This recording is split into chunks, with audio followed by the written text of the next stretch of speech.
आता आपण वेगवान स्वरूपातल्या बातम्या बघूयात। गडचिरोलीच्या सिरोंचा तालुक्यातील राजेश्वरपल्लीतील वैद्यकीय आणि शैक्षणिक संकुलाचं भूमिपूजन होणार आहे। मुख्यमंत्री देवेंद्र फडणवीस यांच्या उपस्थितीत आज भूमिपूजन सोहळा पार पडतोय। या प्रकल्पामुळे 3 राज्यांचा सीमावर्ती भाग तसंच आरोग्य शिक्षण याबाबत उपेक्षित असलेला सिरोंचा तालुका विकासाच्या मुख्य प्रवाहात येणार आहे। छत्रपती संभाजीनगर महापालिका निवडणुकीकरता आरक्षणाची सोडत मंगळवारी 11 नोव्हेंबरला होणार आहे। बाबासाहेब आंबेडकर मराठवाडा विद्यापीठाच्या नाट्यगृहामध्ये प्रशासक जी श्रीकांत यांच्या उपस्थितीत रंगीत तालीम होणार आहे। वडगाव मावळ नगरपंचायतीची निवडणूक राष्ट्रवादी काँग्रेस पक्ष स्वबळावर लढवणार आहे। आमदार सुनील शेळके यांनी ही घोषणा केली। कार्यकर्ता मेळाव्यातून त्यांनी पदाधिकाऱ्यांना निवडणुकीच्या तयारीला लागण्याच्या सूचना केलेल्या आहेत। वडगाव नगरपंचायतीच्या आगामी निवडणुकीकरता सगळ्या प्रशासकीय तयारी पूर्ण करण्यात आलेली आहे। एकूण 17 प्रभागांकरता 24 मतदान केंद्र असणार आहेत, अशी माहिती सहाय्यक निवडणूक अधिकारी डॉ. प्रवीण निकम यांनी दिली। छत्रपती संभाजीनगरमध्ये पाणीपुरवठा योजनेत बीड बायपास परिसरातील अतिक्रमण अडथळा ठरत असल्याचं समोर आलंय। तर पाणी योजनेमध्ये अडथळा घालणाऱ्यांवर थेट गुन्हे दाखल करण्याचे मुंबई उच्च न्यायालयाचे आदेश आहेत। छत्रपती संभाजीनगरमधून मुंबई आणि दिल्लीला जाणारं विमानाचं उड्डाण हे आठवड्यातून 3ऱ्यांदा रद्द करण्यात आलेलं आहे। यामुळे प्रवाशांना नाहक मनस्ताप सहन करावा लागतोय। यामुळे तातडीनं विमानसेवा सुरळीत करण्याची मागणी प्रवासी करतायत। बुलडाण्यातील लोणार सरोवरातील खारटपणा कमी होत असल्याचं समोर आलंय। यामुळे जगप्रसिद्ध लोणार सरोवराचं अस्तित्व धोक्यात येण्याची शक्यता आहे। दरम्यान लोणार सरोवराची निगा राखण्याची मागणी करण्यात येते। बुलडाण्याच्या संग्रामपूर तालुक्यातील सोनाळामध्ये संत सोनाजी महाराजांचा ऐतिहासिक रथोत्सवाचा कार्यक्रम पार पडला। श्रींच्या रथाची विधिवत पूजा करण्यात आली। रथोत्सव संपन्न झाला। दरम्यान मोठ्या संख्येने भाविकांनी यात सहभाग नोंदवला होता। एक मोठी बातमी, रुपाली ठोंबरे पाटील यांना राष्ट्रवादी पक्षाने खुलासा मागितलेला आहे। पक्षाच्या प्रवक्त्या असतानाही पक्षाच्या महिला प्रदेशाध्यक्ष आणि राज्य महिला आयोगाच्या अध्यक्ष रुपाली चाकणकर यांच्या विरोधात माध्यमांमध्ये केलेली वक्तव्य पक्ष शिस्तभंग करणारी आहेत। आपल्या विरोधात शिस्तभंगाची कारवाई का करू नये असा प्रश्न रुपाली ठोंबरे पाटील यांना विचारण्यात आलेला आहे।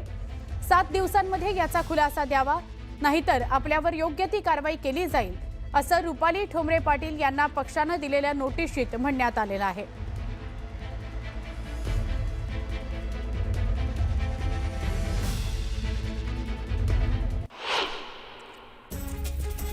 आता पुढच्या बातम्यांकडे वळतो आहोत। पुण्यामध्ये पार्थ पवारांच्या कंपनीने केलेला जमीन व्यवहार रद्द करण्यात आलाय, अशी माहिती उपमुख्यमंत्री अजित पवार यांनी दिली। तर यात एका पैशाचाही व्यवहार झालेला नसल्याचं अजित पवार म्हणाले।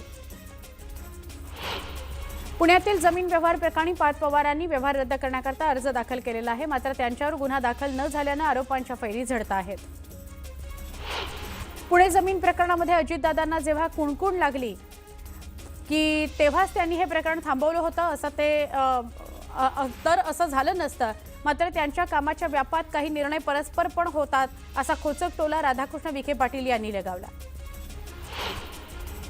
पुण्यातील जमीन गैरव्यवहार प्रकरणामध्ये आता भीमराज सेनेनं उडी घेतलेली आहे। पार्थ पवारांवर अॅट्रॉसिटी अंतर्गत गुन्हा दाखल करण्यात यावा, अशी मागणी भीमराज सेना प्रमुख राजभाऊ थाटे यांनी केली आहे।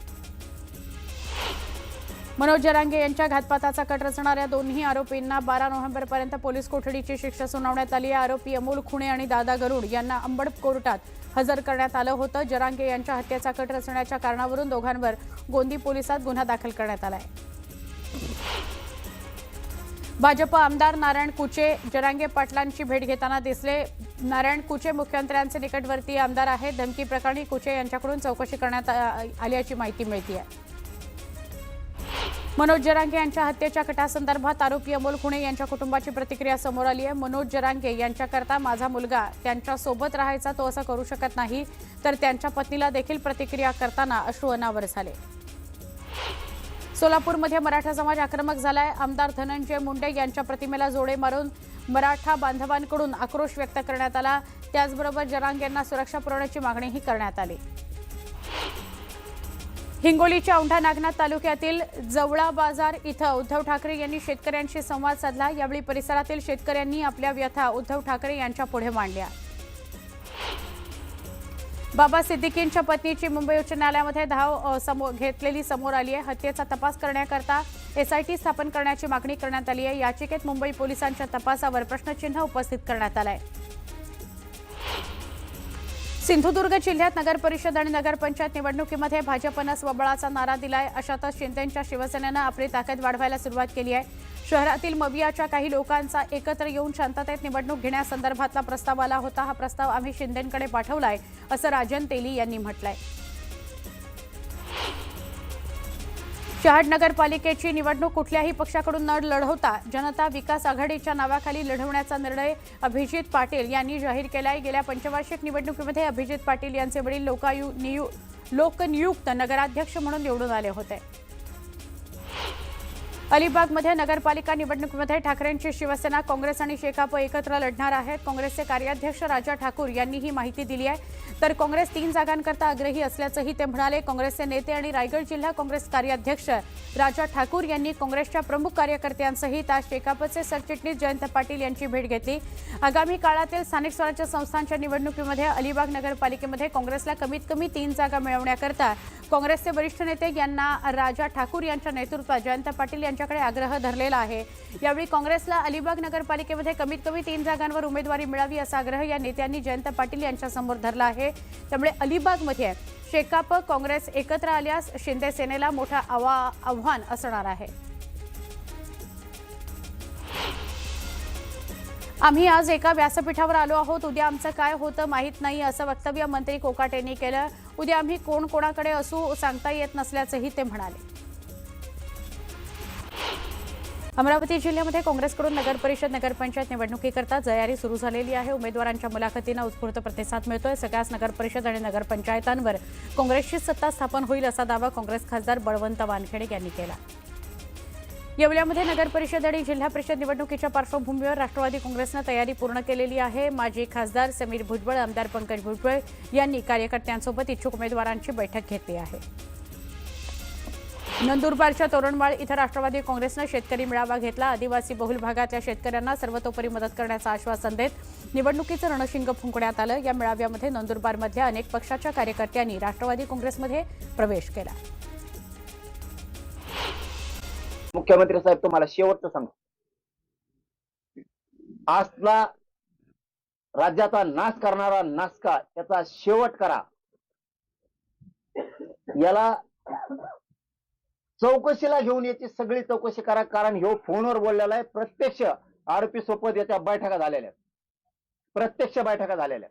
माझं तर म्हणणं आहे की या प्रकरणामध्ये आता महाराष्ट्र पोलिसांनी मनोज जरांगेंना धमकी आहे, मी त्यांना काही करायचा प्रयत्न करतोय असं जर चाललं असेल तर माझी आजच्या या माध्यमातून, तुमच्या सर्वांच्या माध्यमातून मागणी आहे की या सर्व प्रकरणाची चौकशी ही आता महाराष्ट्र शासनानं नाही तर सीबीआयनीच केली पाहिजे।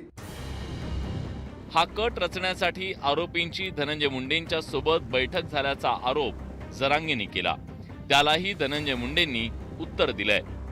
कोण कांचन नावाचा माणूस आहे, तो धनंजय मुंडेचा कार्यकर्ता किंवा पीए।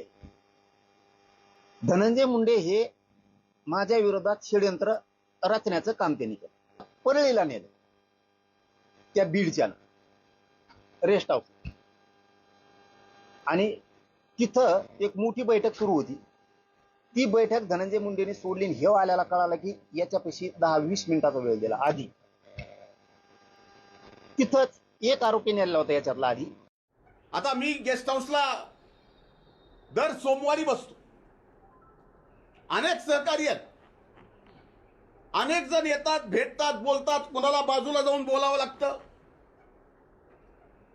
आता जे अटक केले त्यापैकी कुणी मला भेटला असेल, बाजूला जाऊन बोलला असेल, आणि भेटल्याने बाजूला बोलल्याने मला कळत नाही ह्याच्यात कुणी कसला कट रचला जातो का? त्यांना पाठवून, ते त्यांचेच कार्यकर्ते आहेत ना।